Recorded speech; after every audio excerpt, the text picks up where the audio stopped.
Muy buenas tardes, aquí estamos nuevamente transmitiendo desde Manantiales de Piedad. Pido perdón por eh, la tardanza. Tuve, un, tuve una complicación con Facebook y bueno, recién puedo resolverlo, recién puedo solucionarlo. Así que aquí estoy con ustedes, agradecido a Dios porque nuevamente puedo estar transmitiendo desde Manantiales de Piedad. Y seguimos con esta belleza que nos transmite el libro de Proverbios. Qué precioso que es el libro de Proverbios, cuántas riquezas, cuántas cosas que me van enseñando y sin duda también a ustedes les va edificando, ¿no?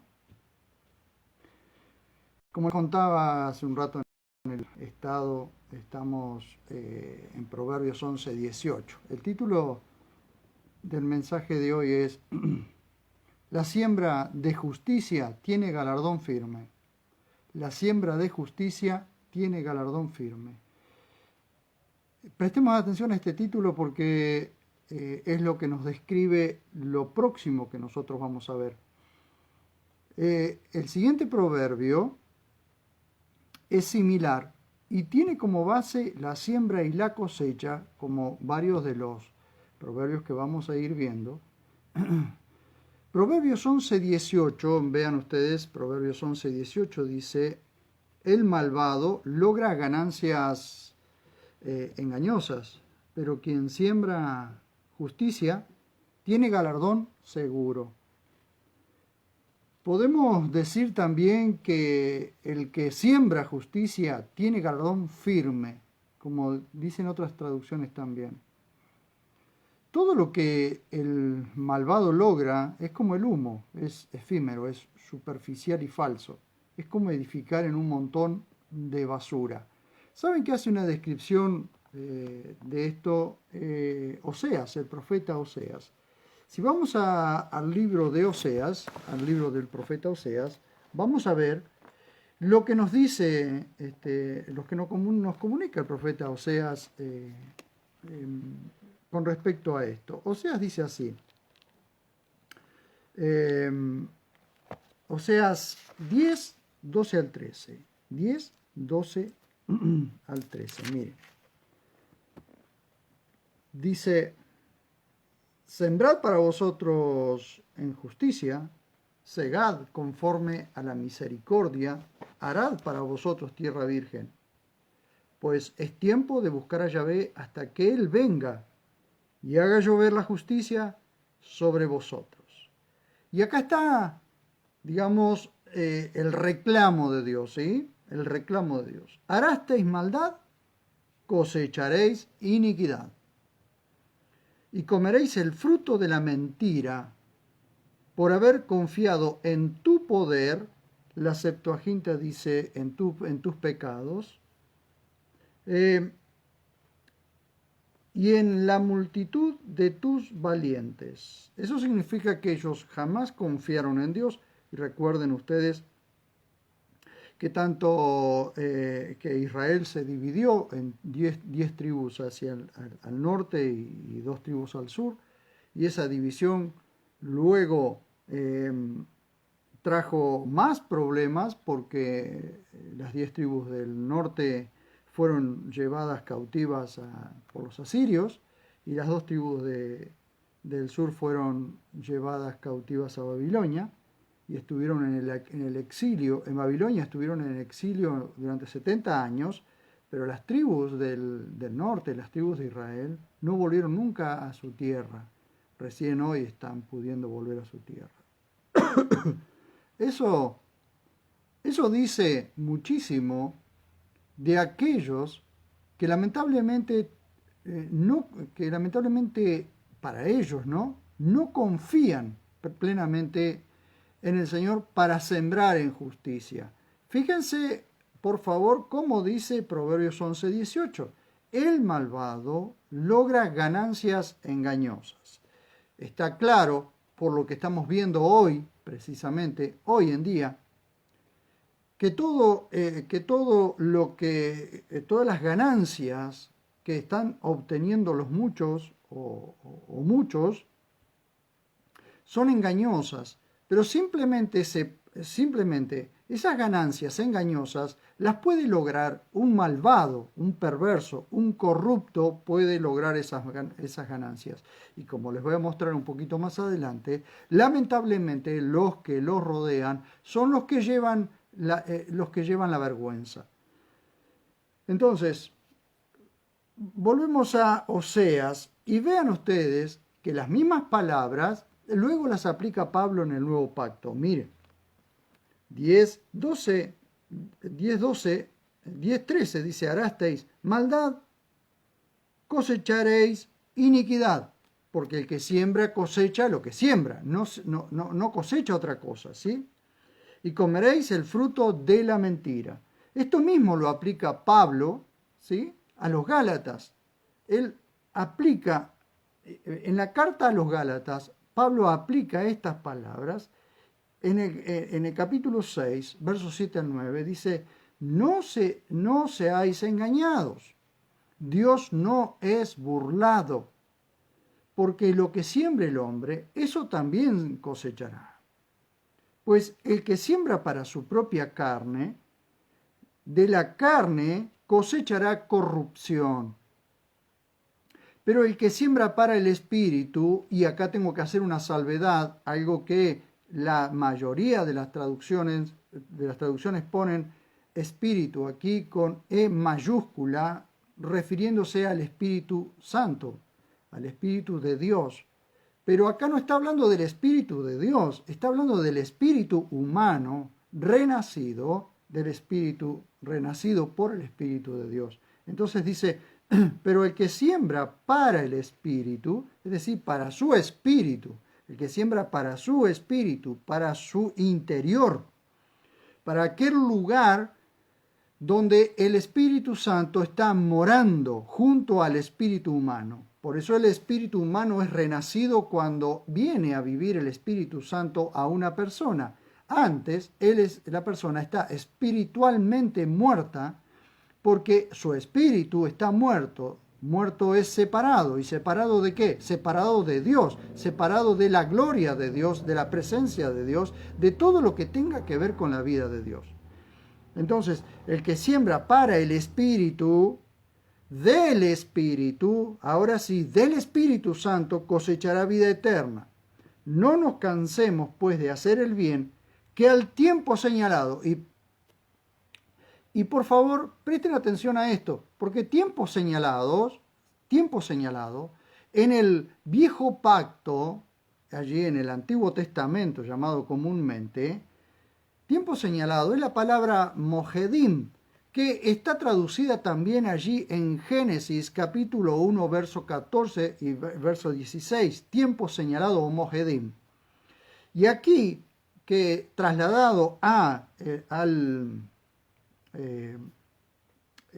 trasladado al griego, tiene el mismo significado, solo que en el griego tiene otra palabra.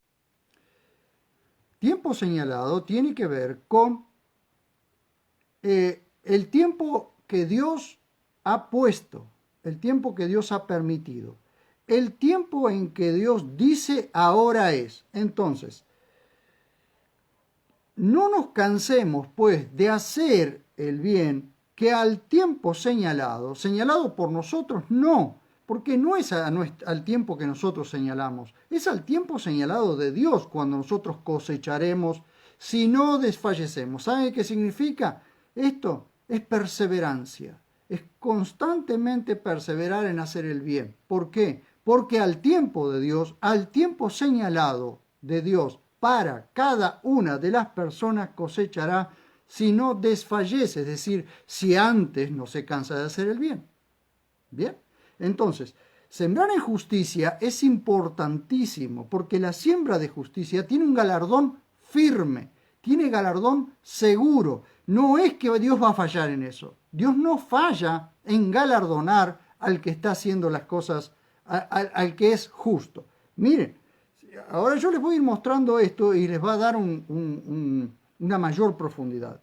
En el mismo sermón del monte, Jesús dijo, recuerden que En los versículos anteriores, en el mensaje anterior, les dije que el sermón del monte no era en el monte de los olivos, sino un monte cerca de Cafarnaúm, en Galilea.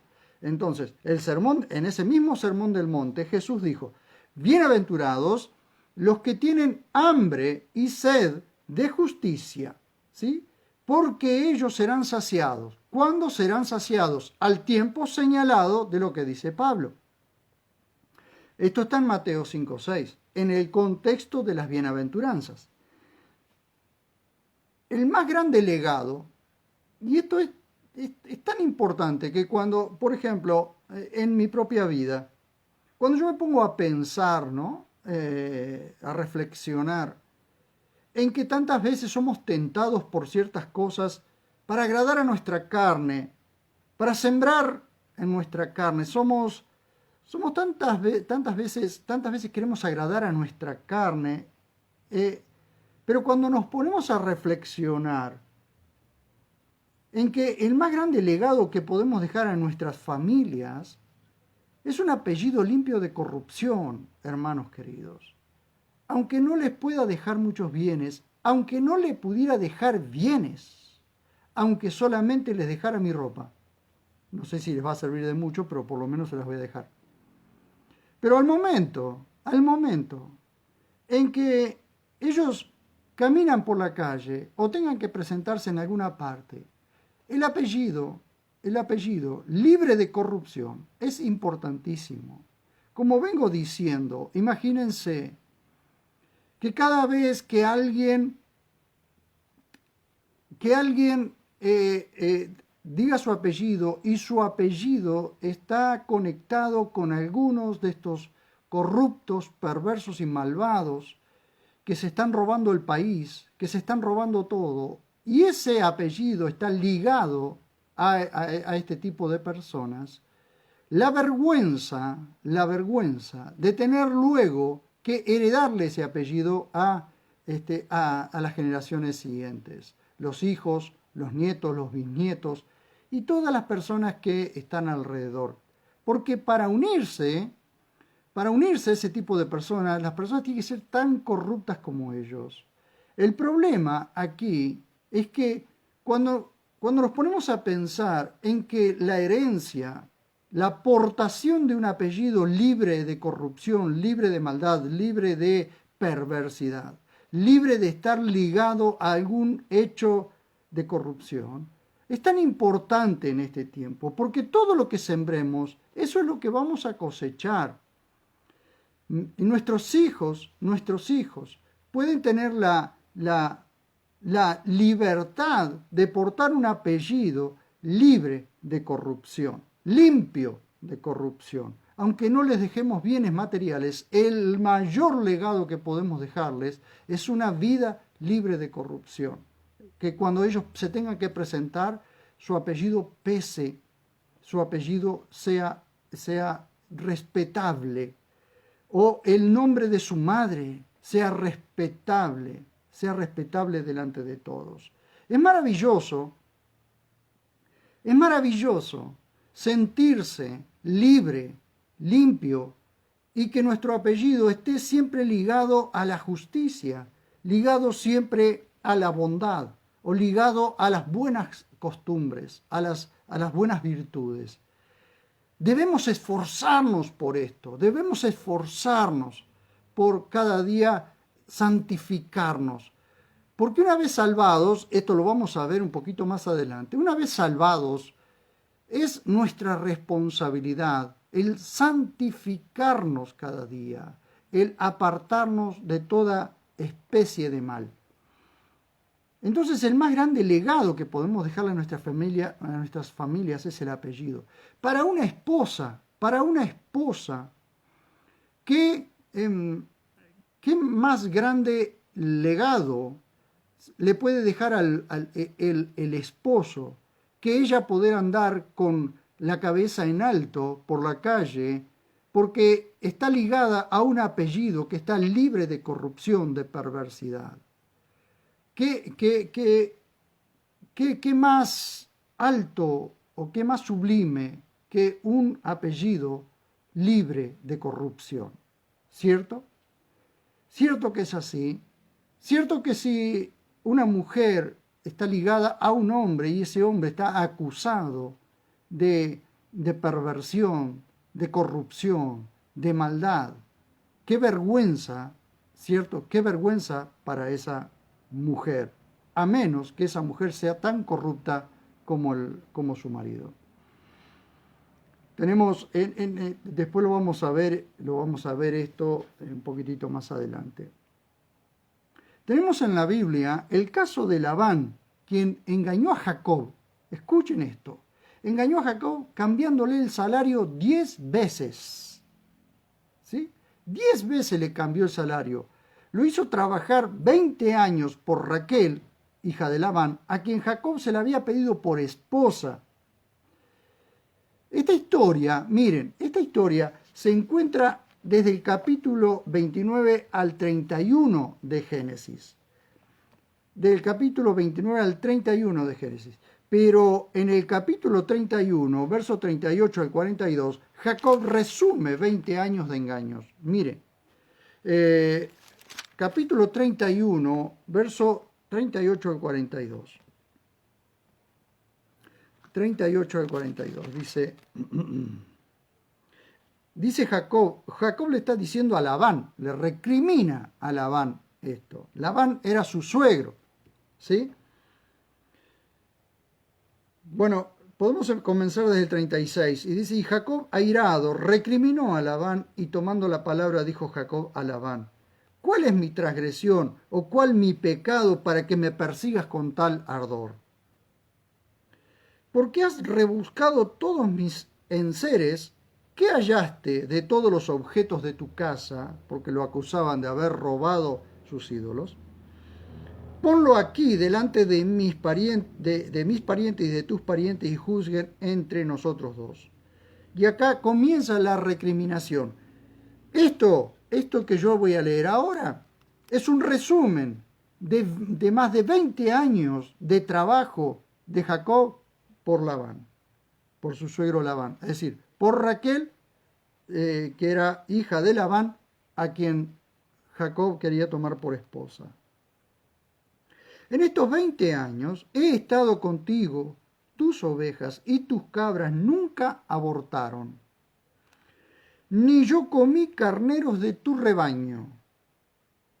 Desgarrado no te lo traía, o sea, desgarrado el cordero, ¿no? O la oveja o la cabra. No te lo traía, yo lo pagaba. Lo robado de día y lo robado de noche. De día me consumía el calor y de noche la helada, y el sueño huía de mis ojos. Así estuve 20 años en tu casa, 14 años te serví por tus 2 hijas y 6 años por tu ganado, y has cambiado mi salario 10 veces. Si el Elohim de mi padre, Elohim de Abraham y el terror de Isaac no hubiera estado conmigo, de cierto me despedirías ahora vacío. Elohim ha visto mi aflicción y la fatiga de mis manos y te reprendió anoche. Observen esto, ¿sí? Esto es, el malvado logra ganancias engañosas, pero quien siembra justicia tiene galardón seguro. Acá está la diferencia entre Jacob. Que Jacob no significa, como dicen algunos, el engañador o el engañador o el que engaña. No, Jacob significa el que suplanta o el suplantador o el suplente, por decirlo así. Porque es uno colocado, un suplente es alguien colocado en lugar del otro. Él es el suplente, no es un engañador, aunque su madre lo mandó a engañar a su padre. Pero fíjense ustedes cómo actuó él de esta manera, ¿sí?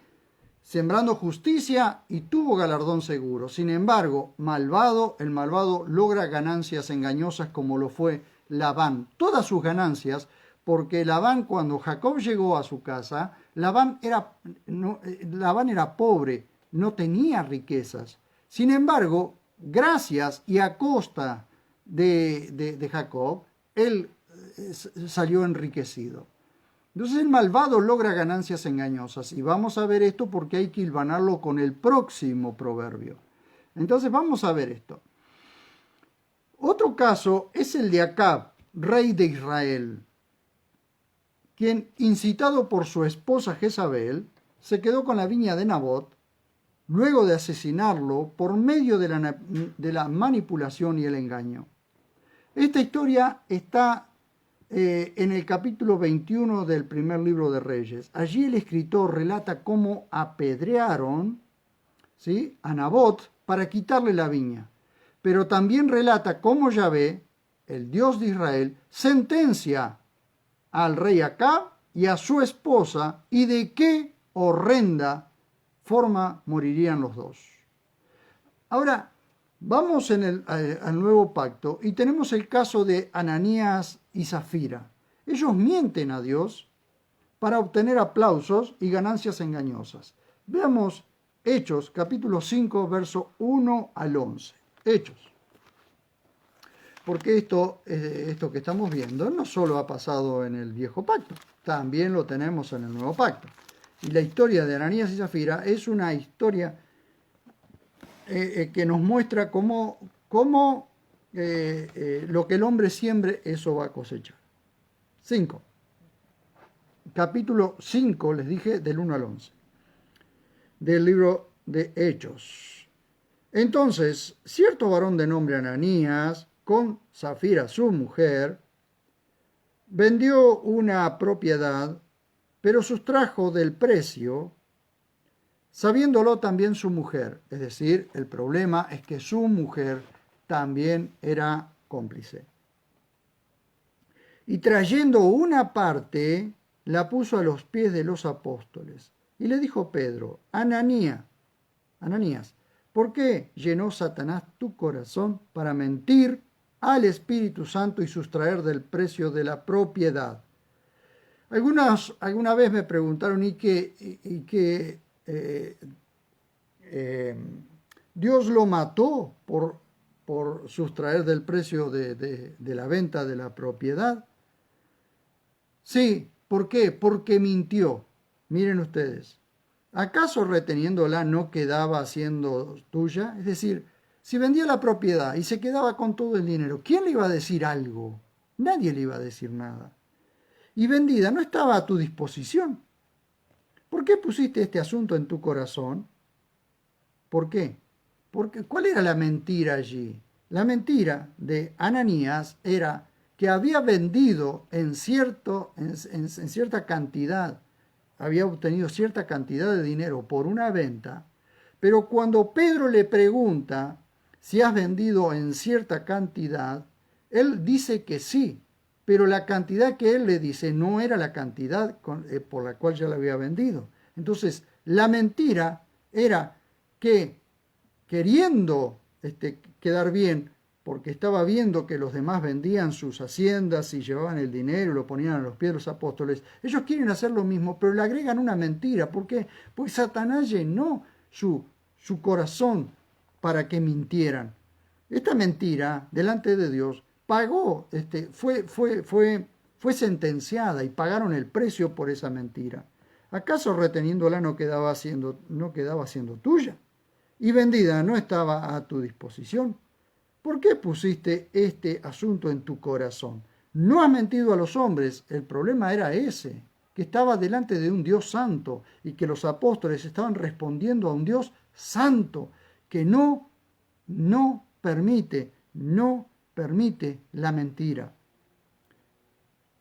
ni quiere tener nada que ver con el pecado. Dios no tiene relación con el pecado. Por eso es que Dios, para tener relación con el pecador, lo tiene que salvar primero, tiene que santificarlo, declararlo justo para que después ese pecador pueda tener comunión con él. Porque el pecador no tiene comunión con Dios. Ningún pecador tiene comunión con Dios. Los llamados pecadores a ser santos ya no son más pecadores, son santos. Si seguimos llamándonos pecadores, entonces estaríamos blasfemando o degradando aquello que Dios hizo por nosotros, que es la santificación. Nos declaró santos, nos declaró justos y nos declaró suyos. Eso hace la diferencia. Dice, no ha mentido a los hombres, sino a Dios. Al oír estas palabras, Ananías expiró al caer. ¿Sí? Cayó y expiró. Y sobrevino un gran temor sobre todos los que lo oían. Y levantándose los jóvenes, lo amortajaron, lo sacaron y lo sepultaron. Hubo un intervalo como de 3 horas y entró su mujer, no sabiendo lo sucedido. Y Pedro le dijo, dime, ¿vendisteis en tantos la propiedad? Y ella respondió, sí, por tanto. Y Pedro a ella, ¿por qué os pusisteis de acuerdo para tentar al Espíritu Santo? Es decir, para ir hasta ver dónde, hasta el límite donde iban a ser disciplinados. He aquí a la puerta los pies de los que sepultaron a tu marido y te sacarán a ti. Y al instante cayó a sus pies y murió. Y cuando entraron los jóvenes la hallaron muerta y sacándola la sepultaron junto a su marido y sobrevino un gran temor sobre toda la iglesia y sobre todos los que oían estas cosas. ¿Por qué fueron disciplinados? Bueno, muy simple.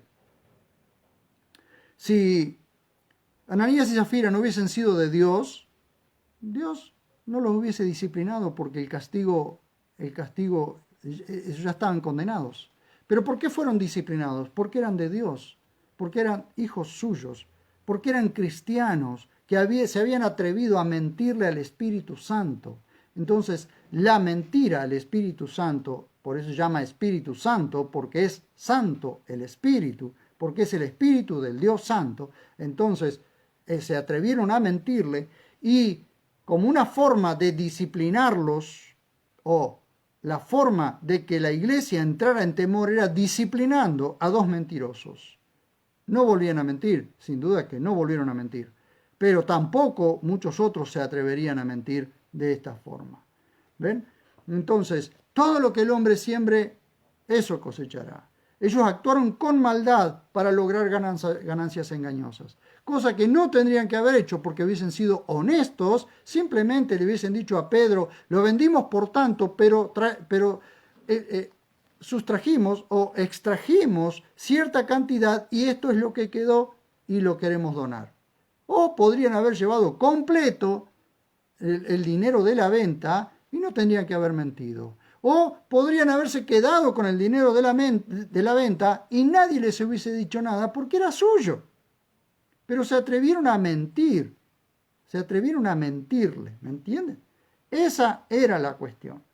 Entonces, eso hay que tener mucho cuidado. Porque cuando Pablo llama la atención a la iglesia en Corintios, le dice que porque no disciernen el cuerpo de Cristo, no disciernen que están delante del Dios Santo y que sus hermanos son hijos de Dios y que los que lo rodean son hijos de Dios. Cuando no disciernen eso, dice, algunos están debilitados, otros enfermos y otros duermen. No duermen el sueño espiritual como dicen algunos. Dormir, un cristiano cuando duerme es porque Dios lo ha dicho, cuando duerme es porque muere. Y cuando Dios disciplina a alguien con la muerte, se lo lleva antes de tiempo, sin poder cumplir el propósito. Entonces hay que tener muchísimo cuidado porque todo lo que el hombre siembre, eso cosechará. También el final de ellos fue deshonroso. Fíjense ustedes, imagínense, ¿no? Sus hijos, hijos de Ananías y Zafira, si es que lo tenían, porque no dice, pero si tenían hijos, Ananías y Zafira. Qué vergüenza para ellos decirle, y los mató Dios porque mintieron al Espíritu Santo. Qué vergüenza. Qué vergüenza cuando un cristiano se comporta, cuando alguien que dice haber seguido o seguir a Cristo se comporta de una forma malvada, como lo estamos viendo hoy en día. Los cristianos se están comportando de tal manera que no se distingue si son cristianos realmente, si son seguidores de Cristo. Porque un cristiano es un seguidor de Cristo. No se le llama no se le llama budista a un seguidor del Islam o seguidor o creyente en Alá. Se le llama budista a alguien que cree en Budas y en los dichos de Budas. O un confucionista, el que cree en los dichos de Confucio y se declara a sí mismo confucionista. Pero claro, los cristianos no se pueden declarar cristianos porque avergüenzan el Evangelio, lamentablemente. ¿Por qué estamos viendo el libro de Proverbios? Porque el libro de Proverbios es sabiduría práctica. Debemos practicar la sabiduría de Dios. Miren, debemos seguir analizando este proverbio en el contexto desde el 17 al 28. Todos estos versículos tienen que ver con siembra y cosecha, para ver el resultado de los corruptos y perversos, conturbadores, en el verso 29. Recuerden ustedes entonces, del 17 al 28 es siembra y cosecha. Y el resultado de los malvados o el resultado de los conturbadores está en el verso 29. El que conturba su casa heredará el viento y el necio se tornará esclavo del sabio de corazón. Ese es el resultado de todo aquel que obra con maldad. Porque conturbar su casa significa, es algo así como la definición de conturbar o turbar su casa. Es como quien va a tomar agua del arroyo y antes de tomar el agua del arroyo la enturbia, toma esa misma agua y todos los que van con él tienen que tomar su agua, el agua turbia que él ya enturbió. Entonces, no solo atenta contra sí mismo porque está conturbando su casa, sino que atenta contra todos los que están alrededor de él, enturbiando o turbando su casa, ¿sí? Trayendo confusión a su casa, trayendo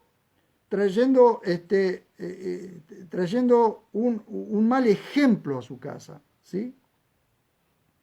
Entonces dice, el que conturba su casa heredará el viento, porque es todo lo que le quedará. No servirá de nada, porque ni siquiera portar su apellido va a ser honroso. Miren, estuvimos viendo el otro día en mi casa una película argentina, El robo del siglo, ¿sí? La recomiendo para que la vean. En la película argentina El robo del siglo, que está basada en hechos reales, vemos un ejemplo de lo que obtienen ganancias engañosas y conturbadores de sus hogares. Cuando ustedes vean la película van a ver ustedes lo que les estoy hablando ahora, ¿sí?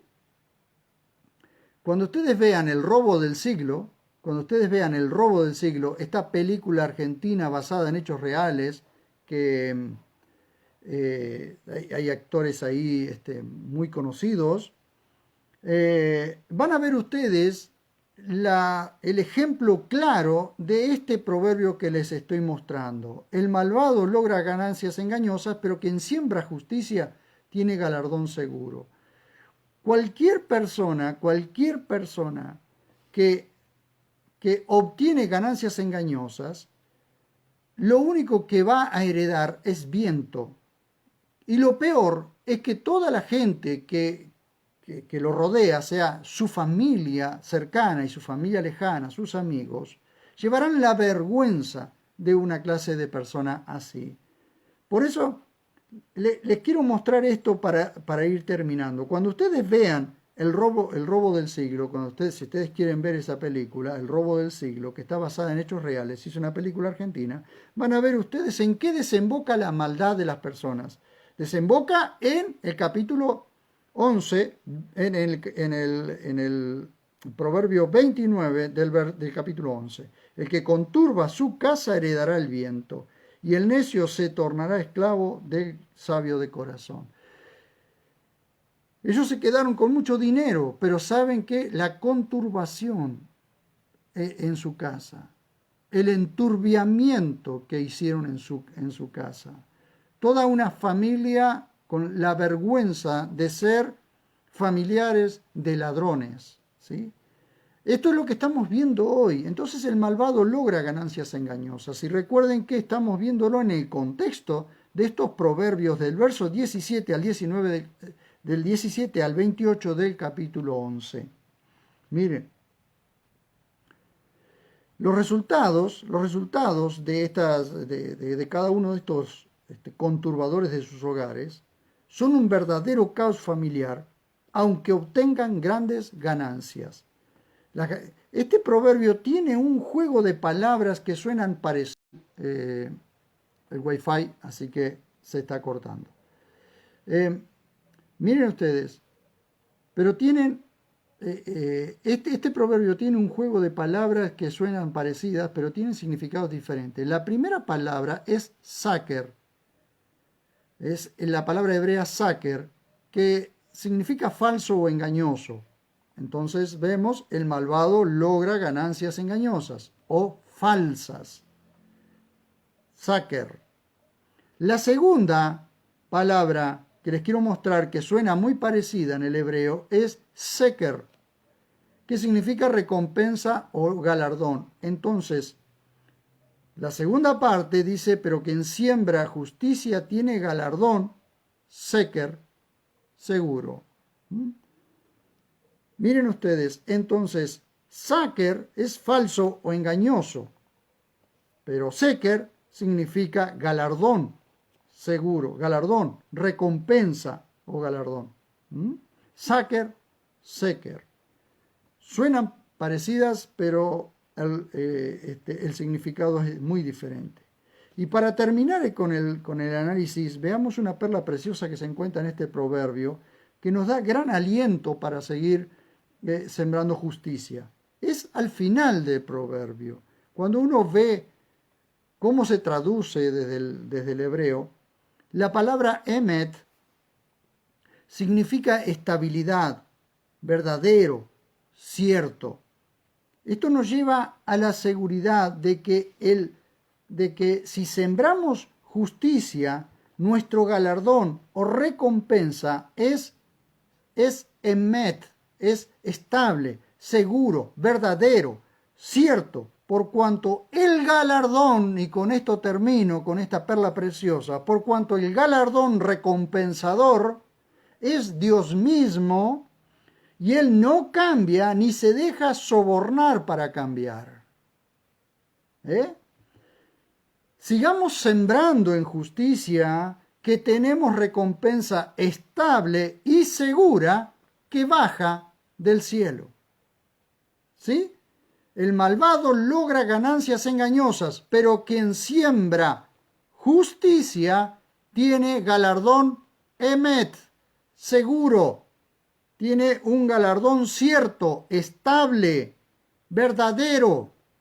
Siga sembrando justicia, que tiene galardón seguro. Siga adelante sembrando justicia, porque este está conectado con el próximo proverbio, que es el 11:19, que es el que vamos a tocar en el próximo domingo, y vamos a comparar una vida recta a una vida turbulenta. El próximo domingo vamos a seguir con esta serie de siembra y cosecha, pero vamos a ver la diferencia comparándolas entre una vida recta y una vida turbulenta, como lo dice Proverbios 11:19. La firmeza de rectitud tiende a la vida, pero el que anda tras la maldad persigue su propia muerte. Y esto lo vamos a ver, esta conexión entre estos proverbios, lo vamos a ver el próximo domingo, si así Dios lo permite. Vamos a orar para que Dios nos dé las fuerzas y la capacidad para seguir sembrando en justicia, para seguir sembrando en rectitud, como dice el próximo proverbio, la firmeza de rectitud. Y aquí vamos a encontrar otra perla preciosa también, transmitida desde el hebreo, que la firmeza de rectitud tiende a la vida o conduce a la vida. ¿Vieron esto que se usa tanto hoy en Twitter, la palabra tendencia, ¿sí? Hacia dónde está la inclinación, la tendencia. Bueno, la firmeza de rectitud tiende a la vida, o nos inclina a la vida, o nos conduce a la vida, podemos decir también. Y esto lo vamos a ver en el próximo domingo. Oramos agradecidos a Dios. Señor, estoy ante tu dulce presencia, muy agradecido por aquellos que nos están acompañando en este momento y aquellos que nos acompañarán a través de YouTube o Facebook en los próximos tiempos. Señor, yo te ruego en esta hora que pueda entrar a los oídos y llegar al corazón de todos y de cada uno de los oyentes estas palabras, para alentarlos a no desmayar, a seguir sembrando lo bueno, a seguir haciendo lo bueno, porque como dice tu palabra, al tiempo señalado cosecharemos, y al tiempo señalado por vos, no por nosotros, sino aquel tiempo señalado por vos, Señor.